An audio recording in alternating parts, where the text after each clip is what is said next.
You have seen it in the floods, it was done. Does it have the capability? Now we are talking about what types of capability. Those capabilities, which technical capabilities you are referring to, needs to be developed over a period of time for 2-3 reasons. One, that you need to have the right kind of people to handle that. Let's take the case of rescue teams, for example. If you want to develop a rescue team of international standard, which has a canine team also, or the sniffer dogs, it comprises of about 88 people, which has doctors, which have engineers, which have other paramedics, type of people into one team.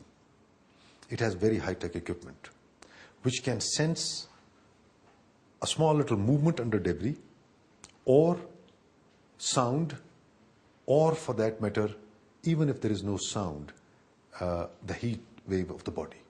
That kind of equipment. You need to train those people. Now it takes about 6 months to train. So the plan which we have put into place to develop 3 teams, one in Karachi, Islamabad and Lahore, one each, is going to take about 1.5 years to develop this capacity. The question is that what is the philosophy of relief and rescue operation? As per law, it's a devolved subject.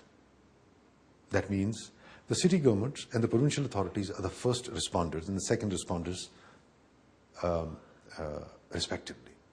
The national authorities get involved when the nature of the disaster is of that magnitude, or if the first and second tier gets overwhelmed. Right, we saw that in a couple of disasters after the earthquake. We saw it in the floods, the NDMA came in. The bridge collapsed in Karachi, the NDMA was called into action. Now, why do you think that the NDMA has to get involved?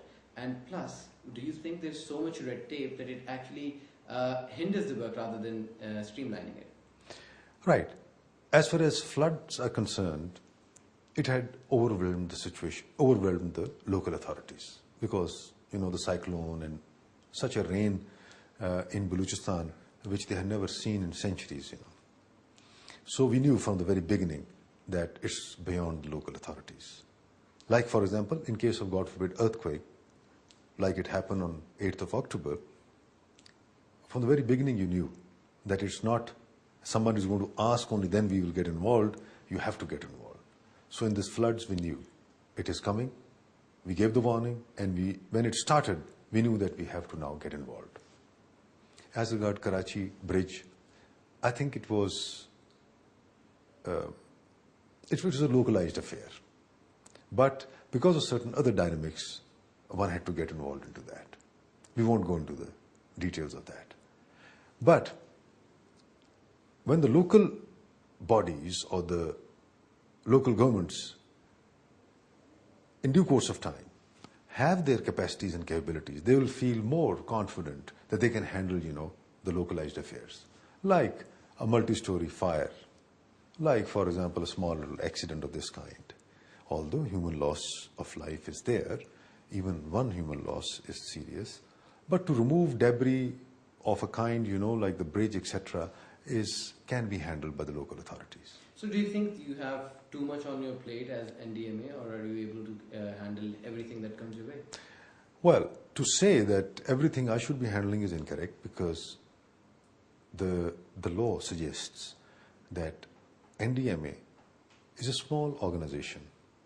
It has only 26 officials, supposed to have. Presently, it may have only one, which is sitting in front of you. However, its mandate is coordination. Its mandate is to mobilize those resources which are already residing in government departments. So is it not a very bureaucratic role of the NDMA No. just to sit here and tell provincial disaster management? No, the beauty of the whole thing is that you should be lean, but you should be efficient. And that's the philosophy we have kept. And why not?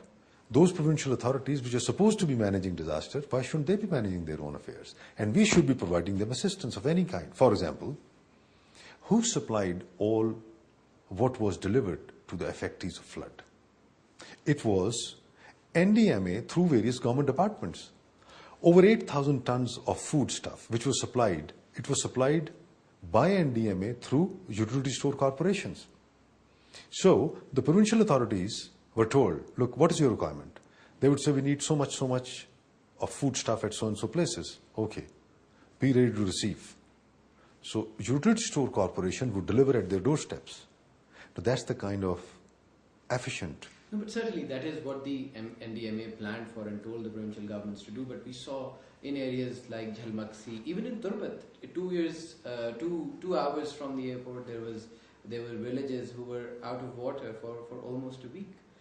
So, what is the efficiency that you will bring in as NDMA to the provincial government?